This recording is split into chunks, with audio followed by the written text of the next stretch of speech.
Good morning and welcome to another blog of roam with Mateen. तो आप मेरे पीछे देख सकते हैं कि मैं खड़ा हूँ गोमती रिवर फ्रंट के बाहर और हमारे पीछे चल रहा है लखनऊ बुक फेस्टिवल।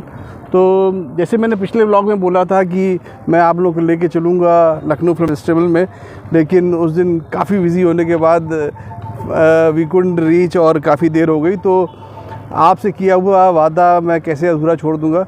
शोज़ वगैरह भी हो रहे हैं और there are lots of writers that they are coming around।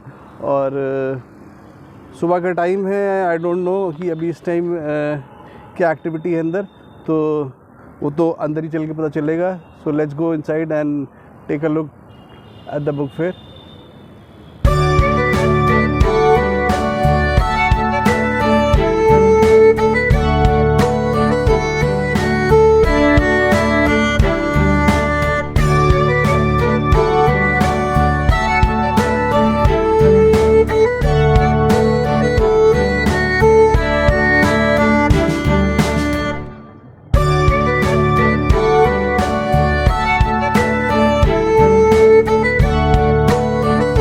मेरे पास पानी है और इस तरफ किताबों का दरिया है and there lots of books. और अगर पीछे देखेंगे तो स्कूल के बच्चे हैं जो एंजॉय कर रहे हैं और घूम रहे हैं, फिर रहे हैं और यहाँ पे आए हैं बुक फेयर अटेंड करने। तो कुछ इस तरीके का माहौल है यहाँ पे। काफ़ी it's quite a festive place. ज़्यादा भीड़ भाड़ तो नहीं है यहाँ पे।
तो जैसे आपने देखा कि there is a sea of books around मी।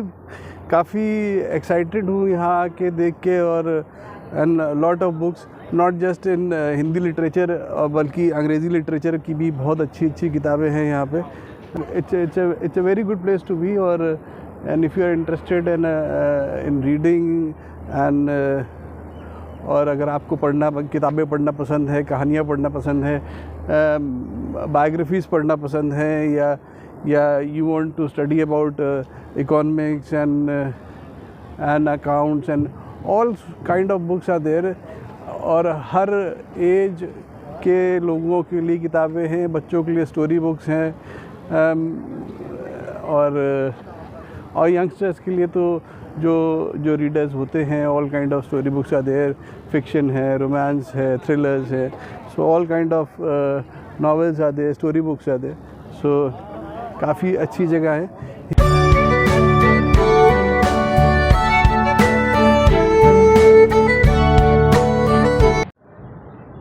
भाई ये देख के तो बहुत अच्छा लग रहा है कि इस तरीके की किताबें जो हम लोग बचपन में पढ़ते थे, जिसे कहते थे अमर चित्र कथा, तो जैसे आप देख सकते हैं, तो these used to bring tales from our history and mythology and our freedom fighters and everything in form of comics।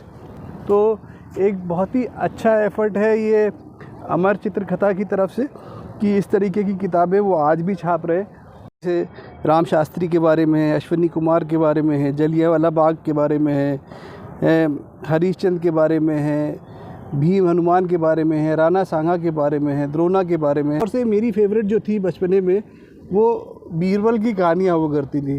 तो बीरबल की बहुत सारी किताबें आती थी जिसको पढ़ने में बड़ा मज़ा आता था। बीरबल के किस्से जिसे कहा जाता है। तो ये कि अमर चित्र कथा मैंने तो बहुत सारी पढ़ी हैं। आप लोग कमेंट सेक्शन में मुझे बताइए कि आपने पढ़ी हैं, और अगर पढ़ी हैं तो आपकी फेवरेट बुक कौन सी थी और किस तरीके की कहानी आप लोगों ने पढ़ी थी, और अगर कोई टाइटल याद हो तो मुझे वो भी बताइएगा, तो अच्छी बात है। और जो हमारे नए बच्चे हमारा वीडियो देख रहे हैं उनसे यही कहूँगा कि भाई इस तरीके की कि अगर तुम्हें किताब देखने का या पढ़ने का मौका मिले तो ज़रूर पढ़ो, और काफ़ी इन्जॉय करोगे और काफ़ी कुछ सीखने को मिलेगा। तो बस ये है। आप अपना चैनल का नाम बता दीजिए। मेरे चैनल का नाम है रोम विद मतीन। रोम, हाँ, ROAM।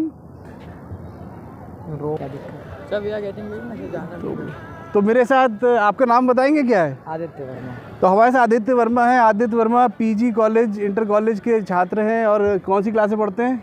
Sir BVoc first year software developer. अरे सॉफ्टवेयर डेवलपर है। तो आप यहाँ पे आए, आपने किस तरह की किताबें आपको पसंद है पढ़ना?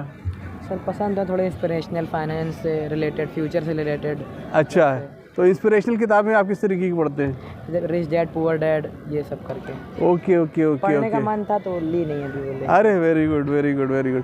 तो भाई ये थे आदित्य वर्मा साहब, और इनसे मिलके बहुत खुशी हुई। तो इन लोग को जाना है, देर हो रही है, तो I would like to wish them all the best. And आप लोग की जो हैबिट है पढ़ने लिखने की, सो कंटिन्यू विद दैट। और सॉफ्टवेयर डेवलपमेंट काफ़ी अच्छी फील्ड है जो आपने चुनी हुई है।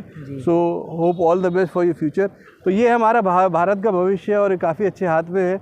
और इस तरीके के छात्र जो पढ़ने लिखने में शौकीन है, तो I wish them all the best. Thank you so much. Thank you.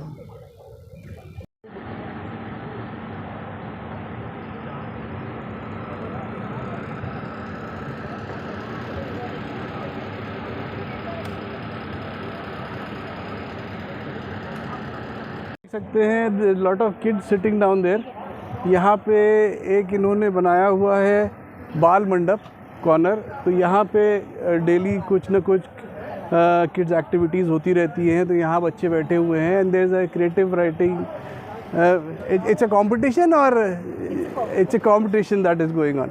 तो यहाँ पे क्रिएटिव राइटिंग कॉम्पिटिशन चल रहा है, अलग अलग स्कूल के बच्चे बैठे हुए हैं। So it's good to see like kids are so much involved in reading and writing these days. वही मेरे साथ आ चुकी हैं Hitakshi ma'am. She is from the organisers of this book fair, और मैं जानना चाहूँगा ये मैम क्या करा रही हैं यहाँ पे। So ma'am, for our viewers, can you tell? So we are organizing this creative writing session for students from 9 to 12 and 8 and below, with 2 different topics for each section. The students are writing according to their imagination. We've given them a time limit, we've given them a word limit as well. So yeah, I mean, and now soon we're having a senior author from NVT joining us as well for an author discussion session. Yeah. तो इतने लोगों में आप how you will जज कि who has done a good creative writing? इसका result आप on the spot देते हैं या? सर एक्चुअली हमारे पास पिछले दिनों में लाइक 500 to 600 स्टूडेंट्स ने भी किया है क्रिएटिव राइटिंग सेशन. अच्छा. So we'll go back to Delhi, our headquarters, and we'll review the stories everybody's written, and then our board will. Okay. तो इस तरीके की एक्टिविटीज़ रोज़ होती हैं यहाँ पे? Yes sir, really. तो what are the other activities इसके अलावा जो आप लोग कराते हैं? Usually we have 1 or 2 storytelling sessions. Okay. Then 1 creative writing, then 1 drawing session. Okay, very good. तो ये थी miss Hitakshi, and thank you so much ma'am, आपने 2 मिनट दिए हमें अपने, and I really appreciate this kind of efforts जो ये आप एज ऑर्गेनाइज़र आप लोग कर रहे हैं, और इस तरीके से बच्चों को आप लोग एजुकेशन राइटिंग में बेसिकली आजकल मोबाइल के ज़माने में बच्चों ने लिखना छोड़ दिया है. Yes, sir. तो अगर आप देखेंगे तो मेजॉरिटी ऑफ द बच्चों की हैंड राइटिंग आजकल बहुत ख़राब हो चुकी है. तो this is a very good effort, और I really appreciate that. Thank you so much. Thank you so much. तो मेरे पीछे साहित्य मंच है, और जहाँ पे लेखक मंच है, जहाँ पे नए पुराने सीनियर लेखक आते हैं बहुत सारे, और अपनी किताबों के बारे में और लेखों के बारे में और importance of reading and everything, इस तरीके की बातें यहाँ शेयर करते हैं, बातें होती हैं और लोगों को प्रोत्साहित करा जाता है किताबें पढ़ने के लिए। तो आइए चलते हैं, देखते हैं कि अभी अंदर क्या चल रहा है, और let's attend the session. They can read about it and they can feel pride. I'll just give a small example. आपने बताया कि 1916 में महात्मा गांधी और जवाहरलाल नेहरू पहली बार एक दूसरे से मिले। चारबाग स्टेशन पर इंडियन नेशनल कांग्रेस का सेशन हुआ और 1916 में लखनऊ पैक्ट साइन हुआ मुस्लिम लीग और इंडियन नेशनल कांग्रेस के बीच में। मैं आपको एक ऐसी घटना बताने जा रहा हूं जिससे कि आपको लगेगा अंतर्राष्ट्रीय स्तर पर आपको इस बात का गर्व होगा कि आप भारत के रहने वाले हैं और भारत के अंदर अवध के रहने वाले हैं, अवध में भी लखनऊ के रहने वाले हैं। लेकिन ब्रिटिश साम्राज्य के अंदर केवल एक बिल्डिंग ऐसी थी, केवल एक इमारत ऐसी थी जिसपे शाम के वक्त यूनियन जैक को नीचे नहीं झुकाया जाता था। मालूम कौन सी बिल्डिंग थी? वो थी आपकी लखनऊ की रेजेंसी। ताली बजनी चाहिए इस पे। इसका रीजन क्या था? इसका ये रीजन ये था कि 1857-58 के अंदर बेगम हजरत महल और भारतीयों ने बेगम हजरत महल के नेतृत्व के अंदर उसको पूरे के पूरे रेजेंसी को करीब 4-4.5 महीने घेर के रखा था। एक डेट जो मैं बताने जा रहा हूं, बाकी अक्सर हिस्टोरियन दूसरी डेट भी बताते हैं, पर मैं मेरी अपने जो है वो फर्स्ट ऑफ जुलाई से लेके और 27 नवंबर तक यहाँ पर राज था बेगम महल का और भारतीयों का। उनके सिक्के चलते थे, उनके अपने थाने थे, लेकिन खाली रेजेंसी को कब्जा नहीं कर पाए थे। तो रेजेंसी को इतने लंबे समय तक जो उसकी घेराबंदी करी गई थी, उसकी जो स्ट्रेटेजी है वो पूरी दुनिया की मिलिट्री एकेडमीज में आज भी पढ़ाई जाती है, नंबर 1। और नंबर 2 उसकी जो बात थी, अंग्रेजों ने जब उसको बाद में जीत लिया, कुछ गद्दार थे, कनौजिया था, एक अंगद थे, ये भारतीय गद्दार थे, जिनकी वजह से इसको जीत लिया। तो जीतने के बाद में अंग्रेजों ने उस रेजेंसी को रिपेयर नहीं कराया। आज भी जाइए तो गोलों के निशान आपको मिलेंगे। इसलिए उन्होंने रिपेयर नहीं कराया क्योंकि वो उनको लगता कि मेरी बहादुरी है कि हम लोगों ने इसको दोबारा जीत लिया हिंदुस्तानियों से। और उस समय क्या होता था कि एक ये लोग झंडा ऊपर, जब ये घिरा था 4-5 महीने तक, तो एक झंडा होता यूनियन जैक जिसे कहते हैं अंग्रेज, उसको ऊपर फड़ता था। बाहर से जो भारतीय थे पूरा कब्जा था, वो उसको गिरा देते थे, ये लोग फिर उसको चढ़ा देते थे। तो ये साइकोलॉजिकल वॉरफेयर थी। उसके बाद जब भारत को यहाँ पर आज़ादी मिलने वाली थी 15 अगस्त 1947 को, उसके 2 दिन पहले अंग्रेजों ने चोरी से उस झंडे को उतारा और उस जहां था डंडा था उसको भी तोड़ के बराबर कर दिया गया। और उस झंडे को उन्होंने इंग्लैंड भेज दिया, और इंग्लैंड के हर बड़ा आदमी चाहता कि उसके पास ऐसा रह जाए, ऐसा स्मृति चिन्ह के, पर किसी को नहीं दिया गया। और आज भी इंग्लैंड के विंडसर कैसल की लाइब्रेरी के अंदर वो झंडा रखा गया है। वो अंग्रेज कहते हैं ये हमारी बहादुरी की निशानी है, हम कहते हैं हमारी बहादुरी की निशानी है। और उसके बाद से झंडा कभी भी शाम के वक्त आपके लखनऊ रेजिडेंसी में नहीं झुकाया गया। तो यहाँ पे भाई सिर्फ किताबें नहीं है, खाने पीने की भी चीज़ें हैं, लगी हुई हैं। 2-4 दुकानें दिख रही हैं मुझे। आइसक्रीम है, चाय की दुकान लगी हुई है, चाय की दुकान पे और क्या क्या है, मैगी मिल रही है, और आगे भी मेरे ख्याल से चाट मोमोज कॉर्नर है। तो क्यों ना चाय पी जाए, आइए। वैसे वो मौसम आ गया है कि जब आप लोग धूप में बैठ के और चाय की चुस्की के साथ मज़ा लिए, तो धूप अच्छी लग रही है, और चाय भी उम्मीद करते हैं कि धूप के साथ अच्छी लगेगी। देखिए चाय चढ़ी हुई है, और let's enjoy the cup of T.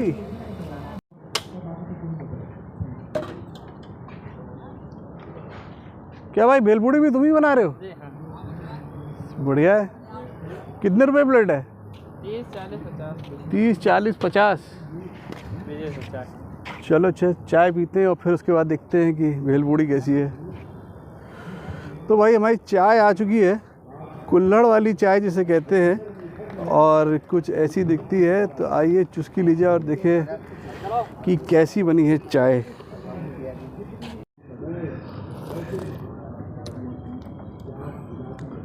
वाह यार, चाय तो बहुत बढ़िया बनाई तुमने, हैं?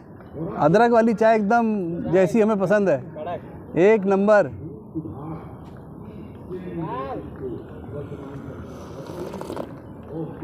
वाह, आज का बुक फेस्टिवल और होप आप लोगों ने हमारे साथ एंजॉय करा होगा। I really had a good time और काफ़ी मज़ा आया मुझे, और काफ़ी जगह मैं रुका, काफ़ी लोगों को सुना, काफ़ी बच्चों से मैंने बातें करी, और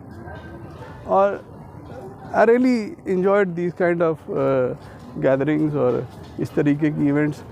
और जैसे मैं बार बार कहता रहा कि इस तरीके की इवेंट और होने चाहिए। और तो thank you book trust of India Lucknow आने के लिए और इस तरीके का एक इवेंट ऑर्गेनाइज करने के लिए, और किताबों से हमारे बच्चों को रूबरू करने के लिए। Thank you so much. तो मिलते हैं आगे नेक्स्ट व्लॉग में। Keep watching roam with Mateen.